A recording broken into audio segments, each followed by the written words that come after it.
Welcome to Sunny Day Stamping. I'm Julie Baca. Sign up for my weekly email to receive free project sheets and updates on sales. I designed today's project to be a no cutting, no gluing project, so it's going to be, I just want to do something a little different, and I think this is going to be really fun.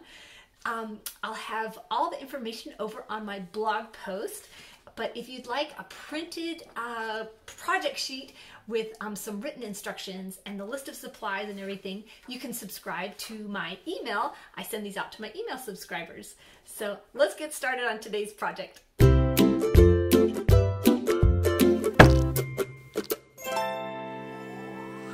Here's an example of just one of the cards we're going to make. I'm going to show you how to make 3 different cards, and at the end I've got 5 different color combinations to show you, so you get a lot of inspiration on how to make this project. So like I said, there's no cutting, no gluing. We're going to be using Stampin' Up's basic white note cards and envelopes. These are great. They come in a pack of 20 cards, 20 envelopes for just $7. To do our designs, we're going to be using these layering masks. These are just $10 and they come with 6 different designs. So I'm going to show you how to use those, and then you're going to need some blending brushes. Now for the sentiments on this card, I used the Biggest Wish, but you can use whatever you've got on hand. I've got lots of tips to share with you on how to use these fantastic layering masks, and one is grab yourself some Post-it notes, because we're going to use that to stick our mask down to keep it in place, and also to cover up parts of the images that we don't want to come through. You could also use some washi tape or some other low-tack tape. Now when you're choosing the colors for your card, you're going to want to choose 2 colors that are in the same color family. These blending brushes really do blend the colors together, so you want to make sure you're picking colors that look good once they're mixed, so you don't come up with a brown, or when I was trying some out, they came out gray. So you want to pick one that's light and one that's darker so that you get this different dimension in your card. You're also going to want to cover your work surface because we are going to be getting ink off of our paper. You're also going to want to be able to rub the ink off of your blending brushes to clean them at the end. I'm actually going to start by stamping my sentiment. I found when I was trying to find the placement for my masks, it was easier to have my sentiment stamped so I knew where to put this. So, and I'm also, don't fold your note card. Keep it flat, because I'll show you what we're going to do with that. So ink up your stamp really well, and I want this one down in the bottom, just saying hello. Now we'll take our mask, and I'm using my grid paper to use the score line. I'm going to line the score line up with my grid paper just so I know where my halfway mark is. And I want this butterfly to be kind of fluttering this way, and I want it coming off the back of the card when I fold it. I just think that'll make it really interesting. So now what you're going to do is take your sticky notes. I found sticky notes to work really well for this because it can adhere this down on my surface here. And whoop, plus they're cheap. Like, I get them at Costco and I get like 20 of these. They last me 10 years. So I got a bunch of these hanging around. So we're going to cover up this because I don't want this coming through. I don't want this coming through yet, so I'm going to cover that up. And I'll just put one over here to protect my card underneath. Now we're going to start with the light color. You're going to ink it up, and you're going to start by rubbing it off on your paper first, and then you're going to bring it onto your mask. Now with this mask, you see how delicate this is and how delicate these parts are. You do want to kind of go in the direction of those so you're not brushing up and underneath there to get a nice crisp image. So you kind of do want to be gentle with this one. Some of the other ones you don't have to be as gentle and deliberate. And now that I've got those edges in, you can kind of peek under there to see how you're doing. Now I'm going to rub along and just fill in the rest of this with color. So it may not look like much, but once you pick your card up and peek, you'll see that there's a lot of color under there. Now you can use this mask here and move this up over your butterfly to create this, but I want to show you another way to do it. Take one of the other masks out of your pack there, And you can stick this down with Post-it notes if you want. I am not going to do that right now. And you're going to ink up with your dark color now. Start by rubbing it off your paper. And I'm just going to hold this in place nice and firm and just rub over it. You're going to get a crisper image if your layering mask doesn't move. So if you're uncomfortable with just holding it, tape it down. Check this out. Let me peel this off. Isn't that so cool? I just love using these. Okay, so that looks beautiful. Very simple, but I'm going to add some leaves to the bottom of mine. So in this pack, there are these little greenery pieces. So I'm going to stick these down. Grab your green. I'm using garden green. I'm going to keep my colors separate because these really do pick up the color from the paper even. It seems like it's dry, but it's not. And that's how I ended up with some gray when I was practicing these. So keep your colors nice and separate. Or you could have a different scrap paper for rubbing off your blending brush. I'm going to put another little bit of greenery down here. I'm going to cover up this so I don't get any on my paper. Isn't that cute? Now I'm going to add a little bit of extra green up here, like it's kind of fluttering through the tree.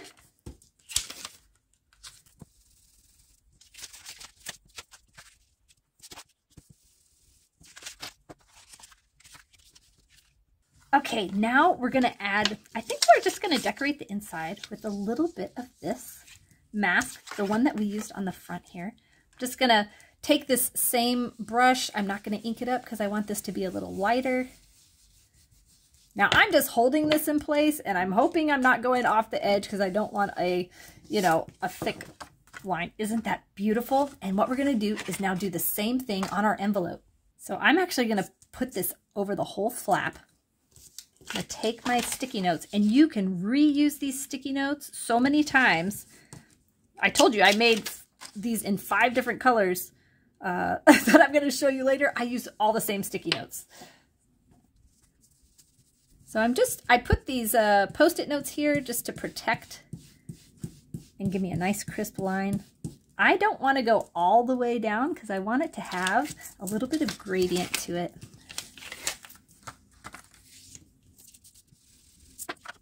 There we go. Isn't that a fantastic set? Okay, that's the butterfly. I'm going to show you how to make the bouquet of flowers now. So grab your next piece of note card, find that fold line, and line it up on your grid paper. And we're going to stamp the... Whoop, I don't have it lined up. Okay, and now... Oh my gosh. Okay, now we're going to stamp our sentiment. I'm going to use thanks. This is going to be a thank you card. And I'm going to stamp it in the top third in the middle. And that's going to help me determine where to put my bouquet. So this bouquet, they're in 2 parts. So you're going to do the, like most of these are in 2 parts, right? So you do the large first and then the detail second. So for here, I'm going to do this large one first, and then I'll layer this on the detail after. Okay, so there's my sentiment. I want mine, let's see. I do want it going off of my card here, and I want it at a slant. So that looks good to me. So now I'm going to stick my Post-it down. Now I've been using Calypso Coral on this, so I do want to get some of that dark color off. So I'm just going to rub it on my paper here until because now I'm going to start with my light color again, and I wanted it to be light. Now this one, I'm going to do it different. I am going to do a pretty light pressure. I want these to be kind of not really dark flowers. That's part that I really love with this project. You can really kind of be a little artistic in how you want your stuff to look just by the different pressure, the different color combinations. Okay, so that's our base. Now we'll take our stickies off and line up this detail part of the mask. Now I got a tip for you. I'm going to make this my centerpiece. That is my small flower. So I'm going to line up the center dot in that flower with the center of this flower. Then I'm going to rotate, like pivot this mask so that the centers of these big flowers are in those center holes. They're not going to be exact, and that's how it's supposed to be. So I just am going to double check that I've got everything lined up as best I can. Then you really are going to want to stick this down because you can see how delicate these details are. You're also going to want to use really light pressure on this one because you're going to get a crisper image if this is not shifting around. So just be real delicate, which honestly is hard for me. I want to do this quick and easy, right? So, but okay.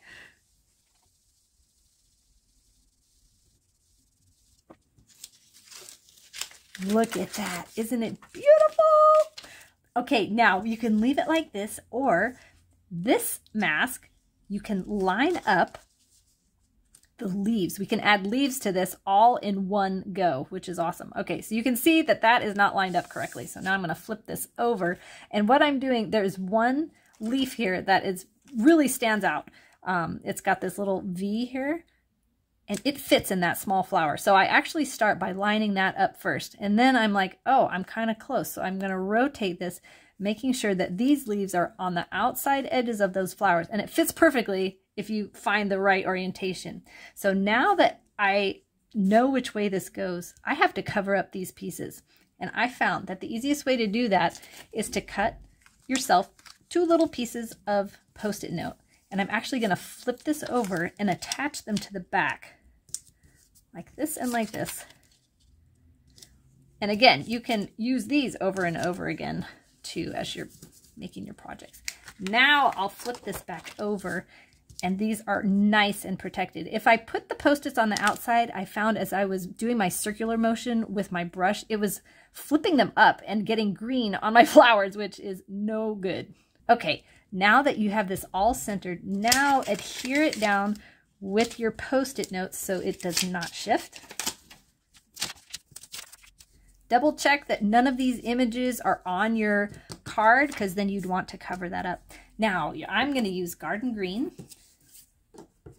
Remember, I'm going to brush it off over here first so I don't get a dark piece. Now, these are really sturdy, so you can go at it with some good pressure, just getting those in there real quick. And this is the fun part. Check that out. Isn't that fantastic? Let me fold this. Oh no! I messed it up. Rats, you know what? I always do stuff like that. Okay, so I would just redo that. But I will show you in one of my examples. I made a smudge, and I'll show you how I fixed it. So I'm going to clean this all up and show you my examples. But before I do that, I want to show you how to take care of these masks. Now, one thing is you can grab a baby wipe and wipe them down. Now, if you're going to be doing multiple colors, you know, maybe you want to do this route. But the easiest way for me is just run these under cold water, pat them dry with a paper towel, and then go on to your next color or store them. Because really, you just rinse them off. It's so fast. Now, with these, you can just rub them until you have most of the color out. Or you can rinse these off too, but I have one for like each color family. So this is like my red and orange and my green. And so I just do like this so that I don't have to clean them. So this is the third design to make with this mask, just random flowers all over the place, which is so fun to do. So what you do is I'm going to move these out of the way real quick. You're going to use these 3 masks. So you're going to start with your large image and do your light color. And then you find the detail piece that layers over it, right, to add your dark color detail piece. So this medium flower has the interior of this one, and the small flower, this one. So here's all the examples we made with this color combination. I did want to show you again the difference in those 2 butterflies, depending on whether you use the butterfly insert or just the mosaic. So here's a yellow color scheme. I use So Saffron as the light and Crushed Curry as the dark. I just think this is such a fun project to just be really creative with. It's also great if you just are new to stamping and don't have that many supplies. This is fresh freesia and rich raspberry. For this, I did a butterfly in the mosaic we did, and then I used the other mask to color in this butterfly. And I also wanted to show you this one. This is one where I'm like, less would have been more. I added too much. Sometimes it's better to do less. Here's some pretty pinks, blushing bride and polished pink. This is Pool Party and Bermuda Bay, and I just wanted to show how you could just do a simple flower on the inside. This is Highland Heather and Gorgeous Grape. You can see I also used some different sentiments out of that Biggest Wish stamp set. I've got a link down in the description that'll take you over to the blog post so you can see pictures of all these to make it really easy to reproduce. I'll also have a list of all the color combinations. If you liked today's video, give me a thumbs up. If you'd like to see more, you can subscribe to my channel and hit the bell button to receive notifications. Thank you so much for watching. Have a sunny day.